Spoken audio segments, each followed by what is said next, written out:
Hello everyone, welcome back to our channel. There's Bruno, and I'm Mike. And Bruno, Tool Scouter said hello. What do you think about that? Huh? Too busy with your toy? Huh? No? Huh? Too busy with your toy? I'm gonna get your toy. I'm gonna get your toy. Well, while he's chewing on that, I'll go ahead and head downstairs to the lab and show you what I've been up to. Okay, we're down in the laboratory. Show you kind of what I've been up to. Um, been busy. We've been to a couple of. She went to had a craft fair this weekend, but I did get to do some hunting around myself. Um, First of all, I found a pair of clamps. I don't know why they marked one $1 and one $1.50. And one looks like it's a little bigger. Okay, they're kind of no name, but they were still pretty clean. So look like they got a galvanizing on them. So I kind of just wash them up and not grind on them or anything like that. So I got those. Put them over there. Picked up an oil can for $3, and there's no holes. Uh, as you can see, turned out pretty good. Okay. Um, when you looking at oil cans at these places like antique shops or flea markets or whatever, see if there's still a little bit of fluid in the bottom of it. Now, as you can see inside there, there's still a little bit of fluid, but look at how clean and pristine that still looks like inside. That's still a good kind of a cleanup. It's got a couple of dings, but I figure the outside will clean up pretty nice. And who knows, maybe I can figure out a way to get my logo on there. But you know, $3, that ain't too bad. I've seen them vary in price, especially around here, um, depending on which vendor or whoever you see. So I picked that up. Um, Picked up, it's from Toolsmith. They are kind of cruddy, as you can see. But it was called All Grip, and it's a 7-inch straight jaw plier, and it works fairly well. I figure I could get that cleaned up and make something, use that around here, down here, and kind of bang around. I'd imagine that these weren't too expensive to begin with when they were new. It's got the laminated. It's kind of hard to tell with all that corrosion and stuff on there, but it does have a laminated. There we go. If you can see that style type of layering. So I picked those up. I'm getting a little gunge on my stuff here. Um,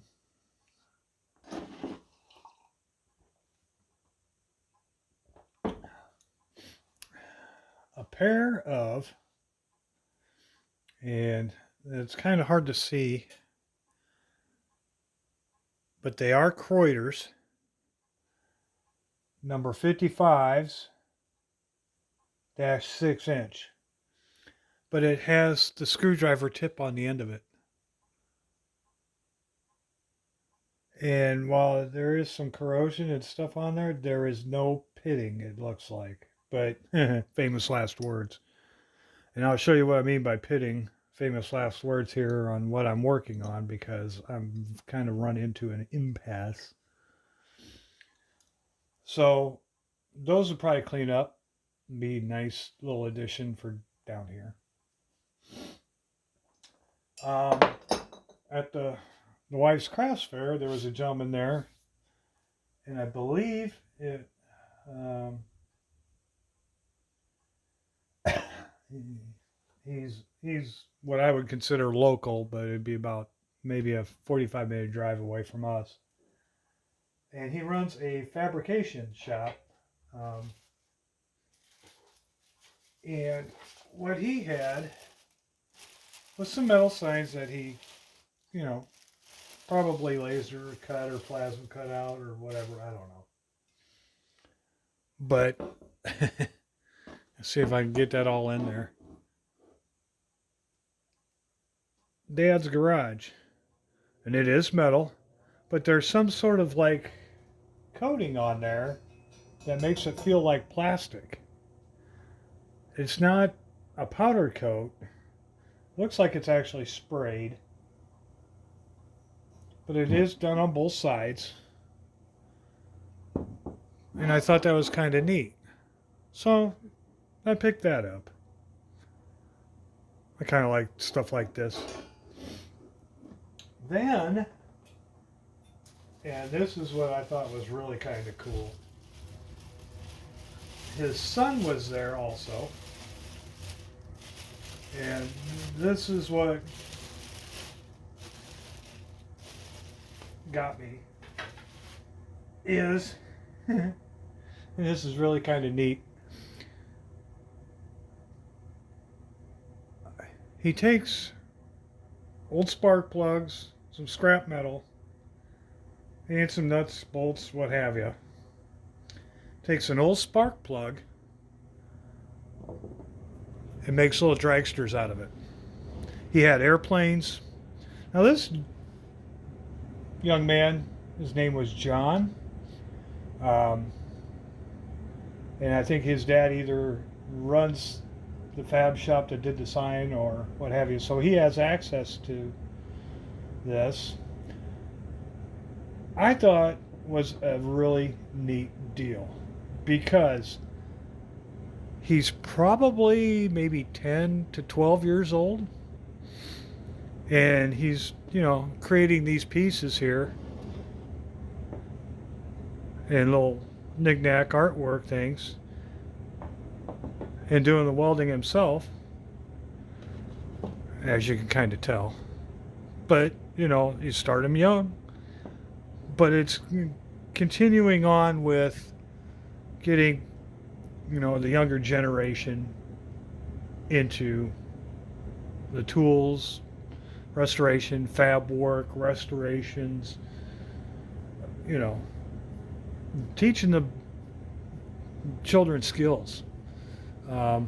There's a lot now that the only skill they have is being able to set the remote or operating a smartphone, which, and computers, which I get it, that's part of what society is today. But to work with their hands, to problem solve, to think, and to actually get something to work. So he was only charging, he had like planes and the dragsters and stuff, and he was only charging $10 a piece for these. And I thought it was just neat. So yeah, I paid the $10. So I picked that up. That sits up there by the TV anyway. But I thought that was kind of neat. They took a spark plug, as you can see, took the nuts. But yeah, I thought that was kind of neat. Now, to what I've been working on. I have been working on my collection of screwdrivers over there. And this was the first one out of that pile. It's out of Taiwan. It's a no-name. Did it in a, got all the coatings off of it because most of these are all looking like this. You guys know the type. So I didn't film any of the sanding or any of the wire work or cleanup work. I think there's plenty of those out there, videos for everybody to kind of get a hold of. But I cleaned this all up. Got the handle all cleaned up. Did it in a dark mahogany, and then I put a coating of the polyurethane on the handle. That one came out really neat. So yeah. The second one I started was a couple of videos ago. I kind of showed you this, and from what I understand, they are cabinet maker screwdrivers. Now, the first thing I had to figure out was that what looked like a rivet or a pin that went into this hole doesn't go all the way through. So that's where I thought it was just maybe like a pin similar to what they use on something like this to, hold it. So I drilled that out. Got all the way through. Well, it did go through to this here, and the tab did break off. Didn't look like there was much left of that tab anyway, with all the corrosion on the end of it. Well, then I was trying to get the handle out, and let's see if I can get you in there to see that. There is a couple of, let's see if I can point this out here, semi-curved areas inside this handle here. See if you can see what I mean. Right here and right here. Well, when I did get the blade out, once I drilled past what I thought was where I could see the blade, there was two metal wedges in there. Well, I got to looking at them. They're since gone. I just got rid of them, and I didn't dig them back out of the garbage to show you. But the conclusion I came to is that they put the blade in and drilled the hole, and it looked like lead. The reason why it looked like lead is because it looked like what you do when you melt fishing sinkers. And what it did was once the blade was slotted in there,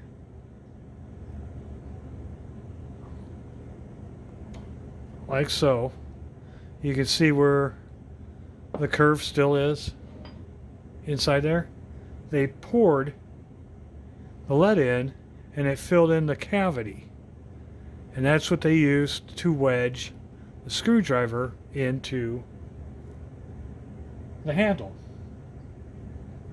Now, while this still fits in pretty tight, and the ferrule will cover that up, I was thinking maybe filling that in with some wood, but I was going to epoxy the blade back in. Now, that's what I ran into with this screwdriver. I love the wood handle. It took me quite a while to get all the... It looked almost like what they coat furniture with. Varnish with shellac. This is a course of a couple of nights, about an hour each night, with scraping and sanding. But that wood is gorgeous. And I plan on staining this with a golden pecan from Minwax. I mean, I've got plenty of the walnut, the early American, the dark mahogany, but I wanted to try a different color or shade or different stain. Magdat has a favorite, 357 Magdat has a real favorite called Bombay Mahogany, and it looks like I'm going to have to go up north to get that at one of the big box stores. I don't have it here locally. In fact, it's kind of disconcerting that with Tractor Supply now being open, they don't carry stain. or at least the one that's in our area, in our town here. They got paint, they got mineral spirits, acetone, but they do not even have boiled linseed oil. I gotta go to our local Ace Hardware, excuse me, to pick both them items up. But I did pick this up. Um, so I'm going to try using that with this here because I want to kind of keep this light, but I want to bring out all the grains and the colorings and stuff like that. So, but that being said, the ferrule looked kind of beat up. I was able to take my little vise here, and this is kind of an ingenious idea because with brass being kind of a soft metal, guys, and it kind of getting it back into shape, I just put my handle on the workbench, oops, and was able to reshape it using the handle and just kind of, you know, doing this around the handle to get it to reshape. It still has some work to do on it. I mean, there's some dark spots there where it's been dinged up and polished out, so that came along better than I expected. However, the glitch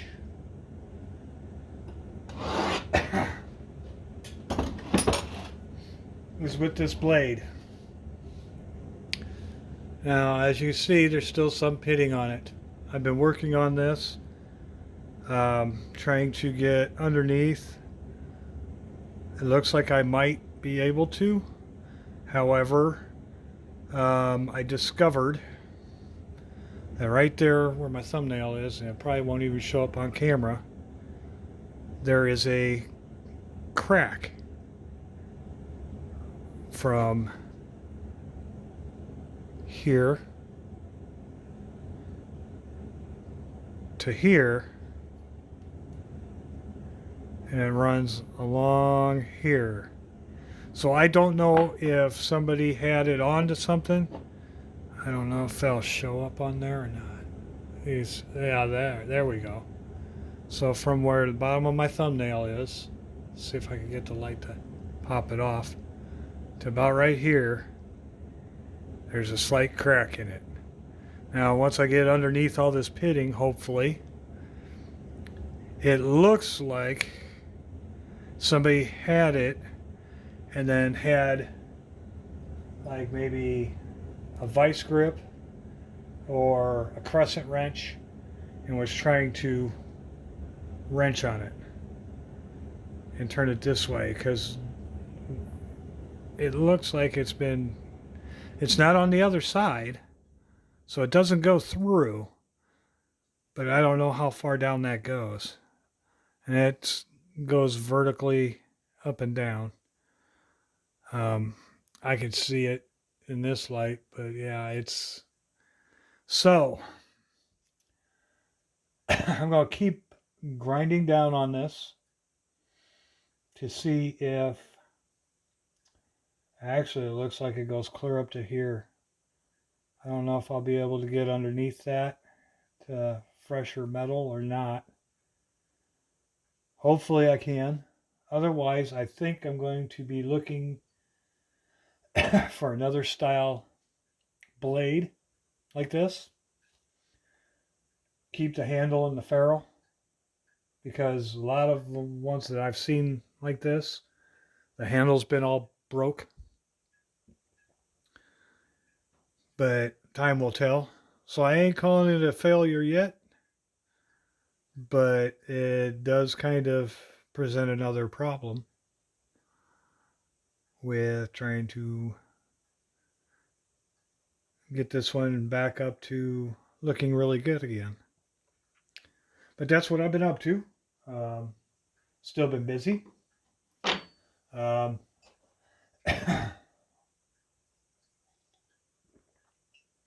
Got a little modification on some little feet here for my wife because she wants to do something with some uh,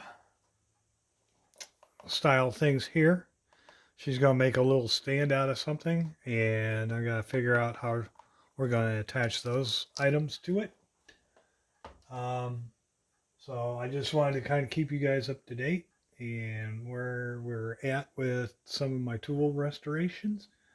Um, Once I find out if this blade is salvageable, I'll get you guys back here and we'll go ahead and stain it, get it all together, and see how she turns out. But yeah, that's kind of unfortunate. Doesn't look like it'd be a deep crack, but if I can get underneath it, it should be salvageable. So with that, we'll go see what the Brewster's up to because he's going to be mad here because as soon as I post this video, it'll be dinner time and he is getting a haircut. He's starting to get stuff tangled up because of the snow and rooting around in the wet, being doggy, doing doggy things. So let's head back upstairs, see what he's doing. And thanks for stopping by. Well, look at you, all sacked out. What, are you ignoring me? You usually like looking at the camera. Yeah. Huh? Did you hear the H word downstairs? Huh? Did you hear that? I mean, look at that beard. Oh boy. And your tummy curls. Yeah. They're going to have to come off. What do you think about that? Hmm? Because it takes me and mommy both. Because you're a little stinker. Yes, you are. Where's your eyeballs? Huh? I see your eyeballs. Huh? What do you think?